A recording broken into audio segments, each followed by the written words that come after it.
4 नं चिरांदुवार कनस्टिटुएन्सिनि ब्लकनि बानजायनायाव इयुथ दोलोआ भलिबल बादायलायनाय होदों इन्टार प्राइमारि। बेनि थांखिया जादों जोंनि गेजेराव समाज सिबिनोबा फिजिकेलि फिट थायोबासो स्पिरिचुवेलि मेन्टेलि फिट जानो हायो, अब्लासो जों जौगानो हायो। बे थांखिजोंनो जोंनि हाबाफारि। सार, माखासे मानसिफ्रा बुंसोदों इउपिपिएल सरकारा गेलेनाय आयदा थुनलाइयारि आयदा माखासे फेस्टिभेल खुंनायावनो समखौ बारहोहोबाय। दुखु मोनदों माखासेया। मोनसे समावथ' जौनि मेला, जुवानि मेला आरो बायदिसिना एन्टि ससियेल एलिमेन्टनि मेला, बुंनो थाङोब्ला माने बिपिएफ सरकारनि दिनाव जायखौ जोङो आनकनस्टिटिउसनेल वार्ड बाहायनो गोनां जायो, बेफोरबायदि मेला खुंबोबाय थाखादों। बेखौ दा बिथांमोना मोनैनि थाखायनो बिथांमोननि खर'आ दिनै गरम जानानै समाज बोखांनायनि थाखाय थुनलाइया गैयाब्ला बर' हारिया बा मोनसे हारिया थांनानै थानो हाया।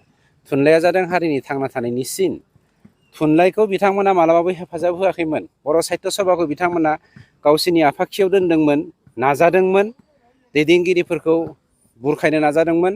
खिन्थु बर' साहित्य सभानि जौगानायनि थाखाय मावनो थाखाय बिथांमोना बोसोराव 5 लाख थाखाल' खुनु रोखोम होयोमोन। खिन्थु जोङो मिथिगौ बिपिएफनि दैदेनगिरिफोरा खेबसे जौ लोंनायाव 5 लाख गाहाम फैसाखौ खेबसेनो गारोमोन। गतिके बिसोरनाव दुखु मोननाय, दाहा मोननाया थाखागोन। गावसोरनि जा माने समाज सोबख'नाय, समाज गादबनाय, समाजखौ फोजोबस्रांनायनि जा नेचार, बे नेचारखौ दिनै जोंनि सरकारनि दिनाव दिन्थिनो हायाखिसै। बेखायनो बिथांमोना दिनै बाथा बायदि खर' गैयै सासे मानसिखौ बिपिएफआ बाहायनानै जौ जुवा ड्राग्स होगासिनो दङ। गतिके बेवहायनो हमनो हायो बिपिएफआ बेसेबां समाज सिबिग्रा आरो बाथाया दिनै बेसेबां अस्त्र हिसाबै बाहायजादों। खुलुमबाय। गिबियाव मानगोनां मिडिया नोंथांमोनखौ जोंनि हांख्रायनाय बायदि नुजाफैनायनि थाखाय बरायना लाबाय। लोगोसे मिडिया नायगिरि बिथांमोननिसिमबो आङो गोसो गोरबोनिफ्राय साबायखर जासिहरबाय। नंगौ, जोङो दिनै सेन्ट्रेल कमिटि इउपिपिएलनि बिथोन बायदियै जोङो दिनै जोंनि 14 नं चिरांदुवार ब्लक कमिटि इउपिपिएल इयुथआ साननैनि हाबाफारि लानानै जोङो भलिबल कम्पिटिसन जोङो खुंनो लादों, दिनै आरो गाबोन। जोङो इन्टार प्राइमारिखौनो लानाय जादों। दा बेवहाय जोङो मोन 12था टिमखौ लानानै जों दिनै साननैनि हाबाफारि भलिबल कम्पिटिसन लानाय जादों। दा बेवहाय जोङो आसा खालामो जोंनि बे ओनसोलनि जाखांफुनाय जे गेलेगिरि बिथांमोना बेबायदिनो गेलेनानै जाहाथे गावनि रोंगौथिखौ दिन्थिनानै स्टेट लेभेल, नेसनेल लेभेल बे बिथिंसिम जाहाथे थांनो हायो गावनि गेलेनायखौ लानानै।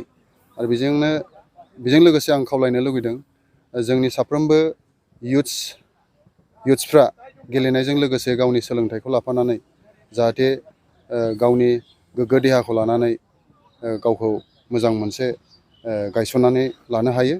आरो बेखौनो खावलायगोन आङो जोंनि लाइमोनफोरखौ।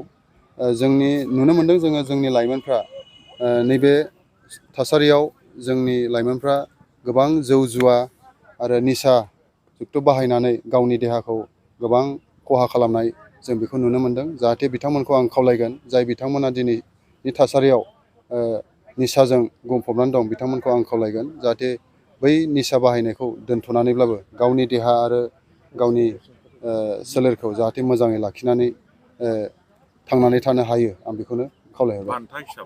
जों बान्था हिसाबै जोङो देरहानायनो 15,000जों लोगोसे ट्रफि आरो जेन्नायनो जोङो 10,000जों लोगोसे ट्रफि गंसे हरफानाय जागोन। आरो बेस्ट प्लेयार जों गंसे दं आरो बेस्ट प्लेयारनो जोङो 2,000 जोङो होनाय जादों।